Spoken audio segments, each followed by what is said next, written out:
Paddy Power stream all UK and Irish racing live on your mobile, tablet or PC. Unlike some other high street bookies, Paddy Power, you beauty! Hello and welcome. I'm Tom Kerr and this is the Racing Postcast. I'm joined today in the studio by a absolute titan of the sport, Paul Keeley. Welcome, how are you? I don't know how much about Titan on the sport. Titan, maybe. Graham Rodway's also alongside me. Good to have you here, Graham. Welcome to my big build-up. Well, I'm kind of doing this all off the cuff, actually. So He's a big lad too. yeah, and on the line from Paddy Power, Rob Catterson. How are you, Rob? Yeah, I'm good, thanks, Tom. It's fantastic news. We're all excited about this weekend. I'm absolutely certain about that. It's the Scottish Grand National at Ayr, one of the biggest betting races of the year. And one of the big highlights, the end of the jump season. So, well, before we get cracking into it, I know we'll all have strong opinions on this race. Rob, would you like to run us quickly through the latest odds from Paddy Power? Yeah, I certainly will, and we're 6 places as well, so a chance obviously for everyone to try and get something back. Last year's winner Vicente is one of the joint favourites with Premier Bond. They're both at 8-1. We're 9-1 about Southfield Royale, 10-1 Arpege Delane. Paul Nicholls well represented towards the top of the market. 14s Vintage Clouds, Shotgun Paddy, Trustin Times. 16s Another Hero Seldom In, and the top weight Missed Approach, and we're 20s bar. Thanks very much, Rob. Let's start with you, Graham.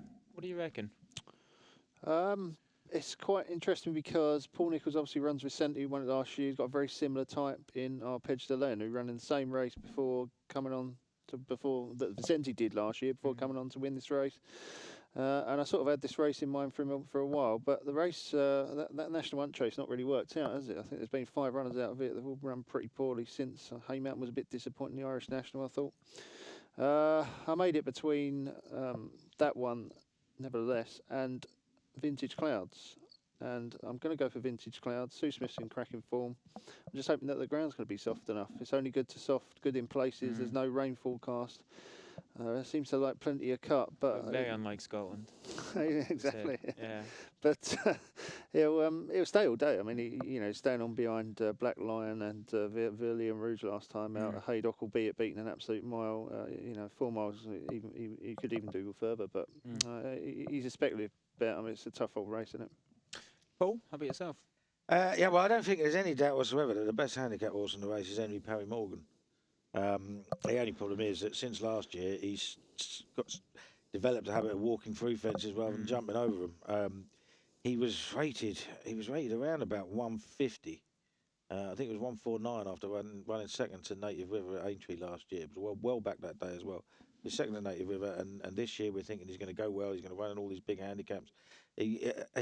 Off a mark of 148 in January, he was absolutely cantering 4 out when he fell at Cheltenham. I'm sure he'd have won that race. He's down to a mark of something like 134 now. Didn't run that badly at Aintree last time when he finished 6th. Considering he belted nearly every fence, and Aintree's fences are really stiff and Air's on. Yeah. And I just give him half a chance. And I'm quite interested. Obviously, Sean Bowen can't ride him because he's riding for Paul Nicholls, but he's obviously thought long and hard about this. And he's booked Robert Dunn, who has an excellent record in these big marathon chases. He's ridden horses for Venetia Williams and the like, Warwick and Haydock, the Grand National Trials and that. And I just think it's quite an interesting booking. I think he's the best handicap horse by a mile, but you have to accept that he's going to belt a few. And so will my other selection, which is Trustin Times, who was third in the race 3 years ago, was in the hunt for the places 2 years ago before a horse fell in front of him. Then had a long time off the track, came back, moved from Mick Easterby to Mark Wolford, and didn't run well first time out, but then a couple of weeks ago bolted up in a handicap hurdle at Kelso over just 2 mile 5 furlong, which is far too short for him. And I just think he's quite interesting because he obviously likes his course. What about the top 2 in the market? Vicente coming back for a repeat. Well, Vicente is almost half the price that he was last year when he came into it with absolutely glowing claims, having been an unlucky 5th in the National Hunt Chase, and he's done nothing at all this year, and everyone's latching onto him because, well, hey, he won it last year and he's back on the same mark. But look at what he's done so far this year, and how can you back him as favourite? Premier Bond ran a good race in the Kinmure, trained by Nicky Henderson, yet to win any of the major nationals. I just don't know what it is with top right? top handicap staying chasers, but he just has a Never terrible won record. a national. Never won an Irish, Welsh, Scottish, or the Grand National. Wow. You know, and he's been training a fair while, hasn't he? I mean, I'm sure one day it'll happen. I mean, he hadn't won a Gold Cup until long run a few years ago. But it's a bit ominous. You know, I like one of his others, Sugar Baron, actually, 6th in the Kim Muir. So I burn that money. Yeah. I mean, look, you know, these horses have all got chances, obviously, but you know, you just that record and staying chases, and you know, what is it with him that he doesn't win those? Rob, maybe you could give us a bit of an Irish perspective. Apparently, Irish runners have an absolutely diabolical record in the Scottish Grand National. But can they? Could any of this year's contingent improve that record? Yeah, obviously, listen, it's a race that nearly clashes with Punchestown, so we wouldn't have had an awful lot of winners in the past. I think Willie might have run 1 or 2 last year when he was obviously going for the Scottish title, but Ruby has won it. But yeah, it's funny that you say that. Obviously, we don't have many runners this time, but I do give one of our chances, Fine Rightly, a squeak. He's a horse with a really good air record. He's run there 7 times, and he's been in the frame 6th of those. Andrew Lynch gets on really well with him. He's back on board. He looked as though he was going to win at Kelso in his most recent start. He was pulling double when I think Stuart Crawford actually rode him, and he found very little. And he's placed in a Grade 1. I just think he's a horse who, in a Scottish National, he's got a big race in him. He's 33s, and he was the one I was going to put up now that you've asked me about an Irish horse. Good luck. Good on you. Thanks very much. So that's our Scottish National selections. What was yours again, Graham? I'm on Arpège de Laine and Vintage Clouds. Excellent. Henry Parry Morgan for Paul, and Trust in Times, and Fine Rightly for What do you Rob. fancy then? Well, I fancy Sugar Baron, like I said. Right, nothing else. Right, fair enough. That's all so far. I've not got a good record. I backed the national winner the other week, so I'm feeling confident about these marathons. After timing. Yeah, absolutely. I put it on Twitter actually in cupcake form. Oh, yeah, right. I tweeted a picture enough. of a cupcake. Fair enough. Well I done. haven't got any cupcakes this time. So we'll move on swiftly from that to the 210, which is the Future Champions Novices Chase. We've got Cloudy Dream second in the Arkle, and second at Aintree to Flying Angel, and he turned the tables. What do we reckon, Paul? I think it's an incredibly tight race. I think apart from Old Grangewood, any of the other 4 could win. I mean, obviously it was very tight between Cloudy Dream. Cloudy Dream looked like he was winning all the way, didn't he, at Aintree, and didn't quite find as much as Flying Angel.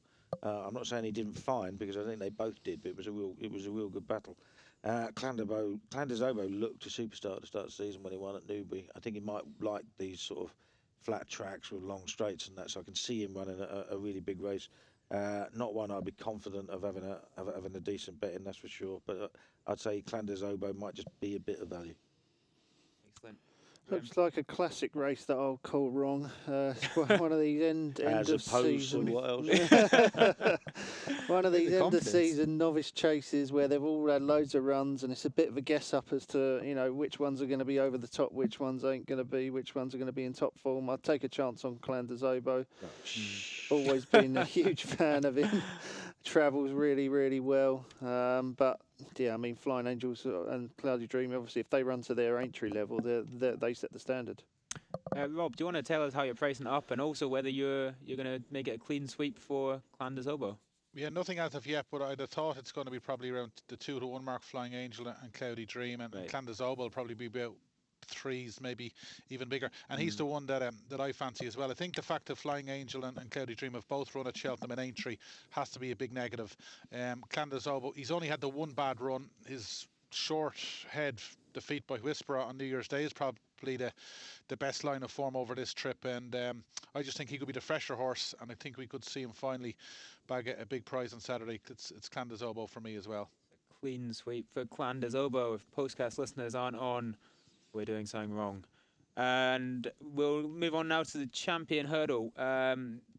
Nicky Henderson obviously got a strong hand, Graham. What do you reckon? Yeah, very strong hand again. I mean, it's a tough race to get an angle into, really. I think you're going 5-1 the field. It's wide open. Chesterfield, for me, I thought was very impressed with it at Aintree. The front 2 came well clear. I was all over John Constable, who ran a Stormer before falling at the last. I think he's going forward at the right time of year. I mean, that really is, for me, the key with this sort of end-of-season jump racing is you just want to be on the horses that are in top form at this time of year, because a lot of them ain't. Paul? Yeah, obviously the most interesting horse in the race by far is Peace & Co. We don't know what to make of him after last year's disasters, but he's rated 144 and he was, I think it was 159 at the start of last year. Last year he just did not settle at any time during his races, and he was knackered by the time he turned for home. He actually had a racecourse gallop before Cheltenham, and it was the first time he'd ever settled on a racecourse, and it's quite interesting. But you know, they could have run him. They could have run him in the Imperial Cup. They could have run him in a county hurdle. They haven't. They've waited and waited. And whether that's just because he's not quite right, I don't know. The two I like are both trained by Dan Skelton. Mo Hayed was 7th in the county hurdle, only beaten 3.5 lengths. He actually was meeting the Sandwich just after 2 out, and for a small flat horse, I thought he did really well to sort of fight his way through, and he was putting his head down all the way to the line. He was rated something like 106, 7 or something like that on the flat a couple of years ago. He wasn't beaten far in Glen Eagles Irish Guineas. And I just think a mark of 134, you know, that was only his 4th start over hurdles as well. I think he's got to be a player. I'd make him favourite. And I just think Bertimont is one of those horses, a strong traveller and finds less than it should. But he was so keen in the county hurdle and still cantering 2 out and still going well turning into the straight. And I think with if they get a decent pace here and he can get buried, he might run well at a big price. Rob, have you got any views on this and any prices for this one as well? Yep, we're 9-2 Winter Escape after finishing 5th in the county. It's 11-2 Lamy Surge. 6 about Moyed, who's getting weight from the majority of his rivals. 7 Scorial. Then we're in 8-1 territory with Chesterfield, Peace & Co. And it's 10 Bar. I agree with the start of Paul's conversation. I think Peace & Co. he's very much worth a chance at about 10 or 11-1. The vibes were very good, even though he didn't go to Cheltenham. And I just think off a £15 lower mark, like he's only got a couple of bad runs in his career, and he probably wouldn't have to be at his best to win this. And Nicky's not going to run him in a race like this unless he thinks he's got a big run in him. So I think he's huge at about 10s, and I don't think there's any chance he'll be that by post time. Good on you. Thanks so much. We've got one other race at Ayr, which is on terrestrial TV, on ITV, which is the 320 listed race. Obviously, well, you guys haven't spent quite as long on this race as you have the big 3. But anyone got any strong views on this, or indeed for any other races at Ayr tomorrow? Yeah, no, I like one in this Scotty Brown handicap chase. Going back to the Grand Annual, we saw Double W's and Bundoran. Neither of them stayed the trip, and then they came out and they were 1st and 3rd in the Red Rum. Another one just like that is Mixed Boy, who ended up being pulled up in that race, but he was so keen early on in the not the Grand Annual, the Close Brothers. Yeah. The Close Brothers. He was so keen in the early stages of that. He ended up pulling his way to the front after about the 11th. He was still absolutely cantering headed to the 3rd last. Then he belted it really hard, and he got over that, but he was beaten turning for home. I think he's won over 2.5 miles once in his life. That was in a 5-runner race when the second favourite was pulled up, I think, after 4 fences, and the runner-up was rated 53. And I think it's an absolute guarantee that he didn't stay. And I think if he gets an aggressive ride over 2 miles, he'll win this. Big shout then. What do you reckon, Graham? I like Yorkist in that one. I think that, again, going forward at the right time, likely race this season, a bit of an eye-catcher last time. It was Aintree, I think. The first race is a really interesting race from a punting perspective for me. I really like 2 horses in the race. Beware the Bear at the top made a massive error in the National 1 chase and still ran an amazing race to finish 4th. And the one who finished right behind him, Bells and Banjos. They were racing off level weights that day, and today Beware the Bear's got to give him a stone. Obviously, it's hard to weigh them up because Beware the Bear did make such a bad mistake and still beat him, but I don't think that would have made a stone difference, and I think Bells and Banjos be a good price. Fergal O'Brien's strings running well. I like Bells and Banjos at price in that. Rob, anything else on the Ayr card caught your eye? Yeah, it's 2 Nicky Henderson horses in that 320. I thought Vanatu was worth another chance. He was running well to about 3 out in the Ryanair before he just petered out. And I just think back to 2 miles. He's a horse that obviously a couple of seasons ago they thought he was going to be top class, and he just hasn't hit those heights. But I think in a race like this, I think he's got a great chance, about 6th or 7th. And in that 140, I thought Beware the Bear was definitely worth another chance. He never got into a rhythm in the 4 miler at Cheltenham in a race that he was well fancied. And I think around 3 miles around there will suit him much better. Excellent stuff. Thanks very much, guys. Postcast panel predicting good days for Nicky Henderson and Dan Skelton. Those are our tips for Ayr. Looks like it should be a fantastic day's racing. Hopefully we've given you a few decent price winners as well. One person who's already quids in for the weekend is our competition winner. On Monday's show, we asked who trains last weekend's Ryanair Gold Cup winner, Road to Respect. Another spectacularly easy question, but congratulations, Chris Lacey from London, who correctly tweeted the answer Normie using hashtag Postcast, POSTCAST, and he wins a £25 free bet from Paddy Power. Congratulations to you, Chris, and everyone else. There'll be another chance to win on Monday's show. Introducing Paddy Power's Hot Trot Jackpot, their new free-to-enter horse racing competition. Every Saturday, pick 5 horses in a free Lucky 31 bet for your chance to win the guaranteed £10,000 jackpot. T&Cs apply. 18+. BeGambleAware.org. Okay, something a little bit different now. We now turn to Newbury, where we're going to start with the 155, the John Porter. Stouty's won this race 4 times in the last decade, including the last 2 runnings. He sends out very interesting runner, 1-time Derby favourite midterm, last seen running 7th in the Champion Stakes. Not the worst performance in the world. What do you reckon, Graham? Yeah, no, that was a decent effort. It was quite a hot race, wasn't it, the Champion Stakes last year as well. Obviously, I respect Stout's record in the race, but I don't think he's made the quickest of starts to the turf season. That would put me off a little bit. And I've always been a massive fan of Dale Herald for William Haggis. Big improver last season. Has got lots of scope. I think this would have trained on again as a 4-year-old. Is definitely going to make up into a group performer, and I fancy him to learn this. Interesting. Rob, what sort of price would you be getting on that? Have you priced this race up yet? Yeah, we've had a price up for most of the week, and obviously we've updated it since the decks. We're 2-1 midterm. It's 7-2 about Dai Harold, 4-1 about Creamian Tartar, who's 2 from 2 from last season, and it's 8 Spar. And I just think by default, even though he disappointed last season midterm, I just think he could be a much better 4-year-old than 3-year-old, and he's possibly not great value, but I think he's the horse to beat. Should have the class for this, shouldn't he, Paul? Well, look, he might end up being the best horse in this race by some way, but it's first time out. He isn't going to be fully wound up. I know Sir Michael Stout has a great record in it, but I think this is quite a tight heat, and I think 2-1 is short enough. So I'll be taking him on. I'm going to take him on with Muntaha, the Gosling horse who ran at Doncaster last time, was 3rd to Chemical Charge. And he was beaten 3 3/4 lengths then, and he's £7 better off at the weights because he was carrying a big penalty that day. But it doesn't really concern me about the weights anyway, because I just thought that the jockey on Muntaha and Frontiersman at Donny, they just had an absolute brain freeze. They went for home so far. You know how long Doncaster Straight is. They decided to go head to head as soon as they turned for home, and they were rowing away like mad. And they were knackered at the end. Muntaha. Obviously, it was his first run of the season, so he's entitled to come on for it anyway. But he stuck on better than Frontiersman. I think some of his best form from last season, Muntaha, is right up with the best of these, especially at the weights. And I think if he gets a better ride, a more considered ride. Listen, all jockeys make mistakes.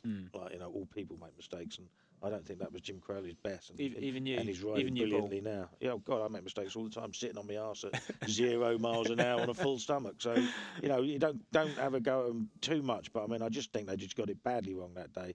And I'll give Muntaha another chance. He was joint favourite to win that race. He's around about the 8-1 mark, I think, and I think that's a fair price. Looking at 230, which is the Fred Darling, really interesting clash at the top of this market between Dabia for John Gosden, stablemate. The band won the Nail Gwyn very well the other day. Could be another 1,000 guineas candidate, and she's up against Franco filly Queen Kindly. Paul, come back to you again. What do you reckon here? Yeah, I think Queen Kindly's still got to rate a doubtful stay, haven't we, at 7 furlongs? I just wonder, I know that she's bred for it, but I mean, she just seems to be so fast, and I think Dabya's the more likely. Now, I mean, she was anti-post favourite for the Nell Gwyn when the entries came out originally, but I think when Tom Siegel did his price wise, he said that this was always the plan to go for the Fred Darling, and I think she's got the best form in the race myself, and I think she'll be hard to beat. Graham. Yeah, I wouldn't disagree. Dabya, massively impressive when winning the course last year by 9 lengths. Looked like a real top class filly. Went on to finish third at Group 1 in France. Yeah, I think that she's going to be hard to beat. How short is Dabya, Rob? Yeah, as it stands, she's 11-8. We're 5-2 Queen Kindly, and it's 7th bar. So the betting suggests it's between the top two. I'm gonna stick with Queen Kindly. I was a big fan of her last season. I think he can forgive her running the Cheveley Park because obviously it was coming at the end of a tough season for her. She had a couple of tough races, but I just thought she was one of the best fillies around last season, and I just think she's good enough to stay the 7 and win. Looking to the next race, 3:05, we've got the Greenham, and it says tight at the top, sort of a four of them at the top of the market, pretty much inseparable. Graham, what do you reckon here? Yeah, that's another tough call because I'm absolutely certain the best horse in the race in time is going to be Zainhom for Sir Michael Stout. That's one thing you got wrong. Remember, you got to be easier on errors, though. This is an understanding postcast where people make errors, and we just see that as human frailty. Of course, yeah. But he makes too many. He's having his appraisal in a couple of months' time. Oh, Jesus, careful, mate. Come on, pick up the game. Yes, no. This was second to best solution last year at Newmarket. I mean, it did everything wrong. It was massively green, still looked in need of the experience, but should probably have got a lot closer to that had he known a bit more. Sorry. The question again, though, is of course that Sir Michael Stout's not exactly flying yet, so I think this might need the run, and that does pose a bit of a question mark in my mind. You've obviously got the two Godolphin horses who are interesting. Dreamcast was the Frankel colt, won very impressively when odds on Doncaster. Is it Barney Roy? Is it the other one? I think. First time up. That one's Richard Hannon, but that the horse that it beat was called Fujiwara Bridge, which ran at Ripon on Thursday. Made quite hard winning that, quite hard work of winning that maiden at Ripon. I'm not sure that form's the strongest. It's hard because I don't want to bet against Zainhom because I think Zainhom's going to be the best horse in the race. So if I had to have a bet, I would back Zainhom, but I won't be betting in it. This is probably going to be quoted in the appraisal, isn't it, Paul? Absolutely. I mean, how wrong could you have got this race? Go on. I tell you what, there was. Godolphin won both divisions of that. The 7-furlong maiden at Doncaster the day after the Lincoln. One with Ben Battle, who was third in the Craven, and the other one was with Dreamcastle. Now, although Dreamcastle won by 3.5 and Ben Battle won by 7, I thought Dreamcastle was the more impressive. It's more of a typical Frankel than Eminent, the Craven winner, in that he just wanted to get on with everything. He was throwing his head around really early, and it might have been greenness. It might just be a stamp of a Frankel, but I thought it was really impressive the way he put his head down and he just went. And time was marginally faster than Ben Battle's too. I mean, there wasn't much in it, but I think that race was better. And the runner-up was second in the Ripon race you were talking about. And the pair pulled 9 lengths clear. Now I think that was probably quite a decent maiden. No, it wasn't the runner-up. It was the third, the 5-length third, finished 3/4 length second. In that race at Ripon. I think that was a fair maiden. I think Dreamcastle. What you got to remember about a lot of the Newmarket yards, particularly Saeed bin Shuroor, is there was a virus around there last year, and these horses didn't. They're potentially really good 2-year-olds didn't run. Saeed bin Shuroor had 3 runners throughout the whole of August last year. So I mean, if it's knocks them back, they decide not to run them. And personally, I've got a downer on last year's 2-year-old, the top 2-year-old form from last year. So. The Craven has been won by a horse that ran once at 2. This horse didn't run at all at 2. But I think he might be a bit special. And I think he'll win. Really interesting point about the virus there. Yeah, good shout. Rob, have you got any? You got prices on this? Who you got a favourite? Basically, is there even a favourite in this race? It's so close. Yeah, pretty close. It's 3-1 Dreamcastle and Zane Hummer, 130 Barney Roy, War Secretary for Aidan and Ryan Moore is fourth, and it's 14th Bar. And I echo everything Paul said. I was really impressed with Dreamcastle when he won at Doncaster. He was by far the most impressive I thought on the day. He ticks all the right boxes. He's by frankly, he's got loads of big entries. I just think he could be different class to these, and as well as backing him tomorrow, he's 20s for the Guineas, and I think that could be that probably could be the best move of all. A big endorsement for Dreamcastle, apart from Graham Rodway. Can't tell if you want to get this right or wrong, whether it's going to help the appraisal prospects, you know. Well, we have been here before, though. I mean, how many times before have we seen, a nice Godolphin horse go and win first time out, look like it's going to go on, and it doesn't happen. So I'm hoping, that doesn't happen. Fair enough. We've got one more race we'll look at Newbury, which is the Spring Cup. What are the prices, Rob? Right, as we speak, we're 5 places in this as well. As we speak, we're 9-2 by Chelsea Lad for Ryan Moore. Donica is 8s with El Hayem. It's 9-1 Banksy, 10-1 George William, 12's the top weight Fanciful Angel, and Fasten the Tempest, and 16's Bar. Okay, straight to you, Paul. What's going to win? Yeah, well, the big gossip horse is Chelsea Lad, isn't it? Who was favourite for the Lincoln before getting balloted out. I mean, by all accounts, it's a very, very decent horse. Now, he got in a bit of trouble when he won his last race last year, but the form of that race isn't great, to be honest. And I take that he might be a really, really good horse, but I think he's too short for me. The one I like is Marcus Dragonim, Storm Ahead. Big price, finished 4th first time up last season in a really good race. Defocked won at the Britannia winner, and I think it was First Stage was second, who came out and won the other day. And looked pretty decent, and then he went on and he slammed Sinfonietta next time out. Sinfonietta nearly won the Lincoln Consolation, I think it was, and he ran 2 fair races after that. And I just think he's only had 7 starts. He's a horse going forward. We'll see what Josephine Gordon can make of him, but I think he'll go well. Graham? Good old Donica for me. I know that everyone keeps backing him and keeps finishing second, third, but I mean, one of these is going to have to drop his way. I don't think this is a stronger race as the Lincoln. I know we've got Chelsea Lad in there who could be absolutely anything Ryan's on, but one of these has got to go his way, and I'll take my chance with Donica. Andrea Zini's back on. Rob, yourself, you got a fancy in this one? Yeah, I'm sort of in the same wave of thinking as Graham. I just thought Donica, he's so consistent. He's never run at Newbury, but I'd have thought it shouldn't be any problem to him. I think it might suit him, if anything. And I just thought Chelsea Lad could be thrown in, but I just thought he was well overdue a prize like this, and Saturday could be his day. Good stuff. Quickly, guys, can we just have a quick zoom around the panel for any other fancies, either Newbury or indeed anywhere else on Saturday?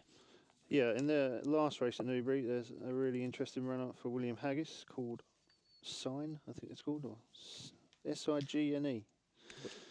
Now this made really hard. This made really hard work of winning at Newcastle last time out when it was long odds on. But I mean, when this horse got going, it really picked up well. The finishing fractions were very impressive, and it's not been hit very hard by the handicapper. And I think this horse is related to 2 Group 1 winners and cost over £1 million, and is running off a mark of 81. He'll be pretty disappointed if that doesn't win. And at first, before he gets in there, I want to butt in. No. The look he gave you there was actually quite scary, wasn't it?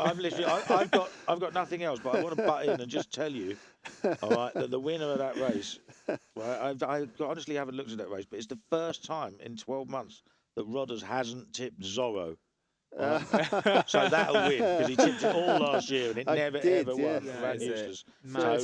Sod's law basis, back Zorro. That escaped my notice as well. Yeah, can't remember whether I banned you from tipping it or not. Escaped a notice. We're not paying you the big bucks to miss that one. Yeah, and over at Firsk in the 3:30, Mount Tahan Yeah. He's back at 7 furlongs. Has travelled like the best horse through the Spring Mile.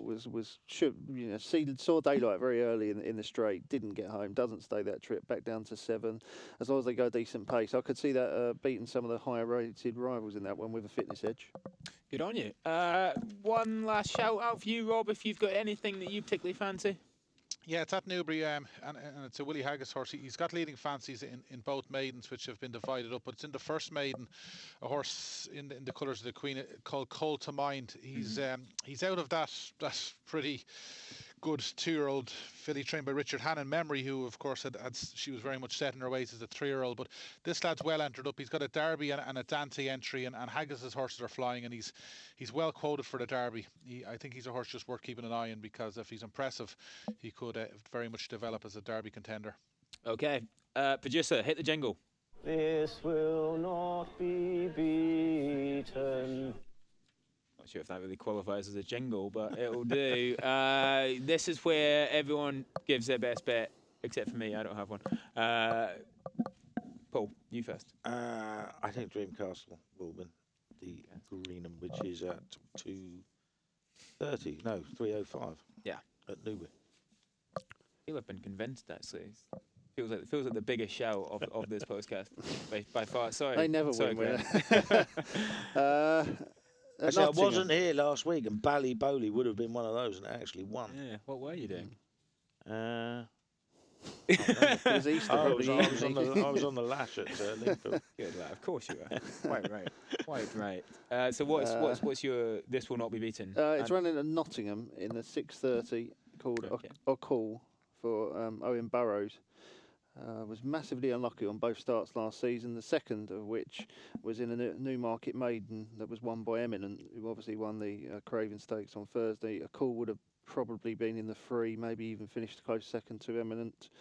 And I'll be a bit disappointed if he doesn't improve a step up in trip. He's really bred to appreciate mile 2, mile 4 furlongs, galloping track at Nottingham.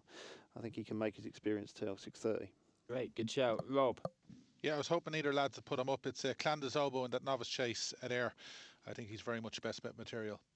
Fab stuff, excellent. Quick commercial break now, back in a sec. Introducing Paddy Power's Hot Trot Jackpot, their new free-to-enter horse racing competition. Every Saturday, pick 5 horses in a free Lucky 31 bet for your chance to win the guaranteed £10,000 jackpot. T&Cs apply. 18+ BeGambleAware.org. Hello again, I'm Tom Kerr. This is the Racing Postcast. I'm joined by Paul Keeley and Graham Rodway and Rob Catterson. Thanks so much for joining us. Last segment of the show, and we'll look ahead to a good card at Navan on Sunday. And we'll begin with the vintage crop. Now, Paul, did you say before that you were looking forward to this vintage crop? It was the only race I had an opinion in on the Irish similar cards to and looking the forward rest to of it. the cards. Yeah, I think there were a few expletives in there other than that. But yeah, no, it was the only race I like the look of. Obviously, we've got Order of St George in there, who is by far the best stayer around, and if he's fit and ready, he wins. But early season, Aidan O'Brien, this isn't his target. He's giving £5 to what's it called? Forgotten Rules. Yeah, it's got £5 to him. He's had a run, so he's going to be fit. Trainers put first-time blinkers on him as well. You don't put first-time blinkers on a horse if you just, if you don't think you're ready, like, you know what I mean. So I think he's, if there's a little bit of cut in the ground, I think he might be able to turn him over. I mean, the rest are playing for places, but I think it's, it's between those two. But I think Order of St George can get beat by Forgotten Rules. Interesting show, Rob. I don't suppose we have any prices for that yet, do we? Not yet, and it'll be interesting to see what price Order of St George is, because obviously not only is it the first run of the season, but I suppose his form maybe, I wouldn't say deteriorated a little at the end of last season, but maybe he didn't hit the heights that an awful lot of us thought that he was. And obviously Paul mentioned that early season form of Aidan O'Brien. He's to give weight all around, and it's not going to be an easy task. I'd say he'll be around the even money mark. Paul mentioned Forgotten Rules, but the interesting horse here is the Jessica Harrington trained Torsitor, who beat Forgotten Rules and Twilight Payment just over 2 weeks ago in Leopardstown. Obviously he still has to prove it at this level, but it'll be interesting to see how we price this up. But it'll be 6 or 7 to 1, if not bigger. He could be the value, but as I said, it'll be interesting to see what price Order of St George is and what he does in his first run of the season. What do you reckon, Graham? Yeah, it's the sort of race that again I don't like because I hate having to guess about how ready a certain horse is going to be, especially when they're as far clear as Aldous and George is. I mean, how fit does he have to be to win? I mean, can he be 70% and still win? Can he be 80% and still win? I don't really know. Torsador did absolutely thrash Forgotten Rules last time out, and that was first run for Jessie Harrington, and she can't do anything wrong, can she? Everything she runs, I mean, in big races seems to win. I won't be betting in the race, but I'd probably chance Torsador if I had to. Okay. Well, I don't know if there's any point coming to Paul for any of the other races, considering he's already. No, I couldn't make head nor tail of the 2-3-year-old races, to be fair. So. No. How about you, Graham? Any fancies? Anything that's caught your eye on the card? There was one that caught my eye. It's called Alphabet. I think it's in the 320. I think maybe, and that was very impressive when winning a maiden at Nace under Anna O'Brien. Shamie Effen's taken over here. The only downside is the form's not really worked out. There's been a lot of runners come out of it and been beaten, but won by 5.5 lengths. I think there could be a bit more to come from Alphabet. Okay. Rob, this is really your domain. Can you talk us through the best bets on Navan's card on Sunday? Yeah, I went through the card, and it's pretty tough. Obviously, the first couple of maidens are really hard to dissect. And when I came up with one, it was actually the horse that Graham mentioned, Alphabet. Again, she probably didn't beat an awful lot at Nace, but she absolutely thrashed them. It was her first run for Aidan since she was transferred from David Watchman's yard. And I just think with Shamie on board, if he has her prominent, because I think Anna made all, and she showed that she had plenty of gears as well as stamina. She still has to prove it on ratings, but it takes generally a half-decent filly or colt to win first time out for Aidan, and the fact that she did it, I think there's more improvement to come, and she's the one for me on the supporting card. Fantastic. Just before we wrap up this week's tipping postcast, guys, can I just ask you if you've got any other fancies for Sunday, or indeed anything in the days following? There's a good bet 4-10 at Stratford. Starlight Court for Dan Skelton was beaten 5 lengths in a hot race at Warwick, went third over 2 miles 2 rounds ago. Looked like he could definitely win at that level. Went off favourite at Southwell last time. Travelled like the best horse in the race. Absolutely cruised through. Ended up getting beaten 50 lengths by the winner. That was over 2.5 miles.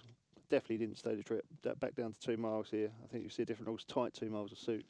Good man. Keels, anything taking your eye? No, I thought it was all week stuff. I might take the day off Sunday and just relax. Just got a pub. Actually, I'm Do you know, working it's Sunday, so marathon. I'll It's marathon day though in London, which is the worst day of the year. No, exactly. No way I'm coming into the office for that. You're not doing the marathon, are you? No. My marathons start when the pub opens and finish when it closes. I will join you for that one. That's for certain.